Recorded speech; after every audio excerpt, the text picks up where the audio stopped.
Last night, CNN subjected its tiny audience to what it described as a climate change town hall.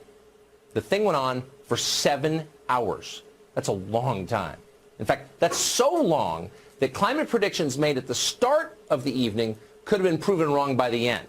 An entire species of polar bear might have become extinct by the third commercial break. It's a long time. Say enough of having the oil industry, the fossil fuel industry write all our laws in this area. No more. I hear about it all the time. Booker wants to take away your hamburger. That is the kind of lies and fear-mongering that they spread out there, that somehow the Democrats want to get rid of hamburgers. But would you support changing the dietary guidelines? Yes. You know, the food pyramid, what people yes. to reduce red meat specifically? Yes, I would. Will you commit to implementing a federal ban on fracking your first day in office, adding the United States to the list of countries who have banned this devastating practice? There's no question I'm in favor of banning fracking. So, yes. So would you ban offshore drilling? Yes. And I've, again, worked on that. Plastic straws are a big thing right now. Yeah. Do you ban plastic straws? I think we should. Yes. You know, if you believe that God is watching as poison is being belched into the air of creation, and people are being harmed by it, countries are at risk of vanishing in low-lying areas, what do you suppose God thinks of that? I bet he thinks it's messed up. At least one way of talking about this is that it's a kind of sin.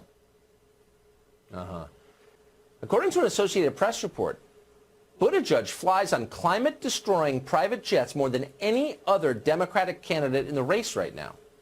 How can that be? We asked the Buttigieg campaign that question today, and they responded. Here's their response. Quote, "We fly commercial as often as possible and only fly non-commercial when the schedule dictates." Non-commercial.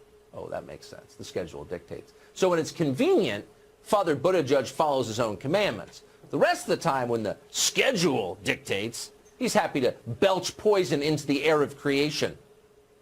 Empowering women and educating everyone on the need to curb population growth seems a reasonable campaign to enact.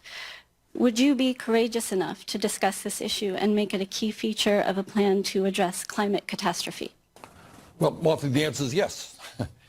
And the answer has everything to do with the fact that women in the United States of America, by the way, have a right to control their own bodies and make reproductive decisions. And the Mexico City Agreement, which denies American aid to those organizations around the world that allow women to have abortions or even get involved in birth control, to me is totally absurd. Oh, there you go. Sanders says it right out loud. The Africans are having too many babies. We're going to have to make sure those Africans have more abortions. We're going to pay for African abortions.